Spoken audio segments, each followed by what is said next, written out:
Good morning and welcome to Frank's School, the 6th year, 135th day. First video, one of only one. Just say no. Degrow building. I'm gonna make this transitive and I'm gonna say degrow building. Now I had that wrong. It was not Barbara Bush. It was Nancy Reagan that came up with that phrase. Just say no. I'm gonna erase stuff as I go because this all looks so complicated. Just say no. This is just a thought I tag on what I've done before. When you have a new culture, which is really what I'm recommending, I'm saying it's necessary, it has to be, that requires new skills. And that was really worrying me. New skills. People just do not have the skills anymore for another kind of culture. What do? Well, a school. That's what I'm doing, Frank's School. Not just here on the blackboard, but out there in the village. So I sort of felt like, well, at least I'm doing my part because it's a school where I can teach, but I don't have that many skills either. I can learn. Anyway, that's just kind of attached to the other. All right, now this is a Jeremiah, I guess. Ever since I was young, back in the 60s, when everybody wanted to destroy things because they saw stuff was coming, they saw stuff was wrong. And that's based on an Old Testament prophet, Jeremiah, who predicted doom and gloom.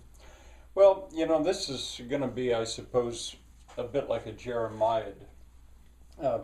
But I will offer an alternative. If all I were doing was saying, this is terrible, it wouldn't be me. I have an alternative, but I'm not going to so much get into the alternative right now. I'm going to try to show how wrong so much of this is. There is an unholy alliance, is what I call it, when it comes to building. And existing buildings are another matter. In a way, they've been grandfathered into existence. When they're already there and they're already built, now what do? Well, I'll deal with that matter actually later. But at the moment, I'm talking about if you build something new, degrow it, degrow the building of something new. So existing buildings are kind of another matter, a problem really. All right, this unholy alliance, a bank. It used to be you saved money or you built a house gradually, and the banks didn't have anything to do with it really, but now you borrow the money to build a house is the system we live in now. Well, a bank isn't going to loan you the money unless what you build is insured because they don't want to take the risk. Got to be insured. Well, there was a time where your insurance was your village, your community, your family. That was your insurance, your friends. But of course now it's all commercial, it's centralized. And in order to be insured, the building has to be built according to code. And then if it's all planned out and it's going to be built according to code, you can get a permit to build it. Now sometimes you'll run into zoning as well. Probably more often than not you run into zoning. You can't just build anything you want. There's a book that I once had and I don't have anymore. It's called The Freedom to Build. And I had the book and I don't think I actually ever read it, but I ought to get it again because it has to do with that. So you run into zoning. You can't just build anything you want. And then there's the matter of aesthetics. That's what zoning is really about. People have this idea of what is beautiful. What is beautiful.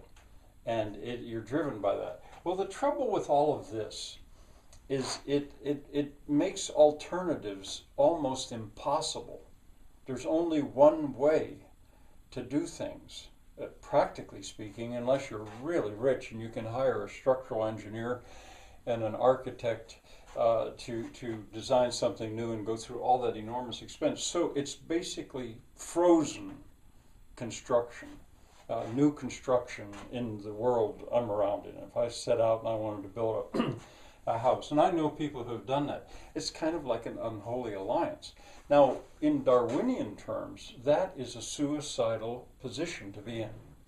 If you've only got one option, if there's no diversity, you've got no other choice. I mean, if it fails, it fails. Everything fails. You can't evolve. So it is an unholy alliance, and it is a very big problem. Now, let me jump. I'll erase that, but let me jump here to size. I remember the day somebody said it. I was at a meeting, and he was pointing out that in Dutch Corner, right around here, if you build something less than 100 square feet, that would be 10 foot by 10 foot. It's really tiny. They don't care what you build. You can build anything you want. You don't need a permit. And when he said that, I said, "What? Will you say that again?" And he said it. And I think that was Sunday. And I think Monday, I went to town and I talked to the township government. They said, "Yeah, that's true." I went to the code office because recently code has arrived. And they said, "Yeah, that's true." And I went to the tax office. Yeah, there's no taxes on it either. They're not going to tax it if it's that tiny. And I thought, wow. So there is a way past that. If you go small enough, if you go tiny, if you go less than 100 square feet, no electricity, that would require permits and code. No plumbing. Matter of fact, you're not allowed to live in it. Can't be a dwelling. And it can't be on the floodplain. Well, that still leaves some possibilities. So we're small. We're talking small. Now, this is size. Now, I had already talked about that word tiny. You know, people have this, it's a curious thing that they want to have a tiny house. They're overwhelmed with possessions. Although, as I said before, they take this, what they call tiny house, and stuff it full of all kinds of stuff that they don't need. In the stuff that's already built, it's already there. What do? Well, you can go down to one room. That's a way of degrowing. I mentioned that before. Just heat one room, live in one room, the kitchen, the kitchen and the bathroom if you have to. All right, let's get rid of this stuff now. Rural electrification, of course, was regarded as such a wonderful thing back in, say, the 30s. I think it happened. I think it ought to be undone. I think it ought to be the rural communities. The world could be, in many ways, de-electrified. I think that is a problem, just like degrowing. De-electrify. I've got electric lights around me here right now, but I could be doing this in the daytime. And that camera could be powered on a battery, and so could the internet. I mean, there's so much of electrification has made its own domain. That's sort of too much to get into right now. But currently, right here, there's this aggressive advance into the countryside of a sewage system and a water system coming out of the county, the township, I guess, is coming in. It's all this money spent on this infrastructure to bring a sewage system out here into the farms. And a water system as well. I had heard, I haven't checked on it yet, that I'd heard that, at least the rumor is, that people won't actually be allowed to use their own well. Not once that system has arrived there. They'd be fined. That's hard to imagine. But anyway, how is all this stuff possible? Through pumps. Powerful pumps, which ultimately means coal. To pump the water 5-6 miles. Pump the sewage. They use drainage as much as they can, but when they can't, well, then they pump it. They pump the water up, certainly. But it's aggressively approaching. It's the extent that you almost get forced to be an outlaw in a system like this if you're going to stick to what's right. So when you degrow, you're going to be in a world where you're basically going to largely become an outlaw, probably. All right. Anyway, building, kiln dried, and dressed lumber from the Pacific Northwest or Canada. Maybe they cut the tree down, they take it, they dress it. That means you shave off, you smooth it out like furniture is.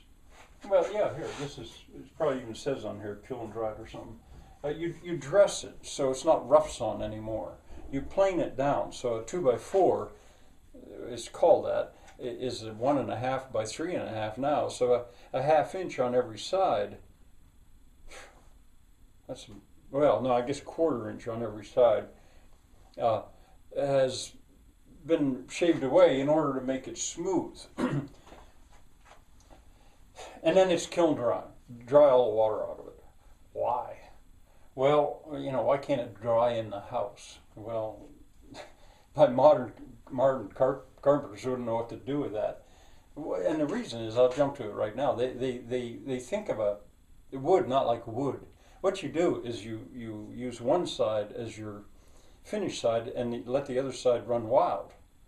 You don't. Well, but that's kind of another matter. All right, it's kiln drying and it's dressed. Now it makes it lighter. Maybe that's one of the reasons they do it, because now it's going to be shipped across a continent. I mean, there's lumber here that arrives here that's been shipped, 3,000 miles. Lots of it 1,000 miles from Canada down here. The sawmill where I go, where I can buy real, I don't want to call it real wood because I don't want to insult the wood, but rough sawn wood, hardwood, softwood, at a local sawmill. The man would like to build himself a new building. He has a sawmill. He is not allowed to saw his own lumber to build his own building. Why? He would overbuild it. He'd make it way, way stronger. But why? Because the inspectors or code or whatever, they couldn't be assured that all the lumber was exactly the same. There might be a knot here or a weakness or something. It's staggering. Anyway, so that is so wrong. Concrete is way overused. Way overused. You dig this deep hole below the frost line by code, you fill it full of concrete, you pour concrete the whole way around, and then put anchor bolts in it, because the whole house is now so light, because it's really like fluff, the softwood that's been kiln drying, that you bolt it down to the concrete. And that concrete is stone that has been cooked. Once again, this is fossil fuels. If it's not coal, it's natural gas, or maybe oil. But to cook that stone to make that concrete, which then gives off that heat when it's mixed with water again, no, build it out of real wood. It's heavy. It'll be heavy enough. Put big sills. They don't have to be dressed. It doesn't have to be shipped any more than locally. At least if you live in a forested area like here, this is your framing lumber. If you're going to do all that fancy stuff, do it for furniture. Concrete, very rarely does it ever need to be used. Your building can float on the surface. It doesn't have to be down in below the frost line so it can fight the moving of the ground. It can float on the ground. Mortar is way overused. I'll explain later on. Blocks, concrete blocks, are so perfectly made that they actually, you don't really need mortar. All you'd have to do is just stack them up and then plaster over them, and they'll seal. But that's kind of a different kind of building. Glue, avoid it. You think about plywood. They've taken a log, a monstrous big log that takes monstrous big machinery to take it to a mill. Then it's put on a thing like a pencil sharpener and spun. All this is big machinery with a lot of power. And the veneer pulled off. They're then stacked up and glued together and cut so that they're 4 foot by 8 foot. It's almost like this isn't even wood anymore. It's almost as much glue as it is wood. That glue is hard, it wrecks your saws, it's hard to saw the stuff, but that's the major thing that's used. And then of course right with it, the drywall. The drywall in a way is kind of neat stuff. Here's some. It's neat stuff in a way, but I mean in the old days you plastered in place. And the thing about this is already smooth, and so where the joints come together, you got to work on making all that smooth instead of smoothing the whole wall. Limited use. Insulation, I mean, it's lovely in a way, but it gives no thermal mass to the house. That's why I said the house is like fluff. I think about a parka, an insulated parka, whatever, vinyl inside and outside and insulated, as opposed to a heavy woolen coat, which actually has thermal mass. I'm not completely against insulation, but no, I'm not against insulation at all. But the idea that you use it then, this high energy, it's glass is what it is. It's sand that's been heated so hot that it's glass and then it's spun. That's what, you know, that's what fiberglass insulation is. There's better ways, as I'll show you. Paint, all you need is white. You get to an aesthetic, you know, in the old days they didn't have all those other colors anyway, and you get trapped into that idea of, oh, which color's better? That wasn't good enough, I got to paint it another color. Paint it white. Vinyl. Vinyl is basically fossil fuels. It's a nasty material, and yet they'll cover it, and then they'll make it look like wood or something else, and once again you get into those colors, and then what do you do with it when you decommission it? Even roofing, you know, roofing, you got to have a roof, otherwise you have no house at all. If you had nothing else, you'd need a roof. But there are other options. This idea of a living roof is absolutely an option, a living roof. I hesitate to call it a green roof, but roofing is questionable the way it's done. Bituminous shingles are, you know, that's oil. Just like asphalt in the roads, they're a derivative of the oil industry. Now, all across Europe, they'll use tiles, which are I would say probably much better, but they take a lot of energy to make too. You know, to heat them up. Now, HVAC, heating, ventilating, and air conditioning. I may have to use that as a different video.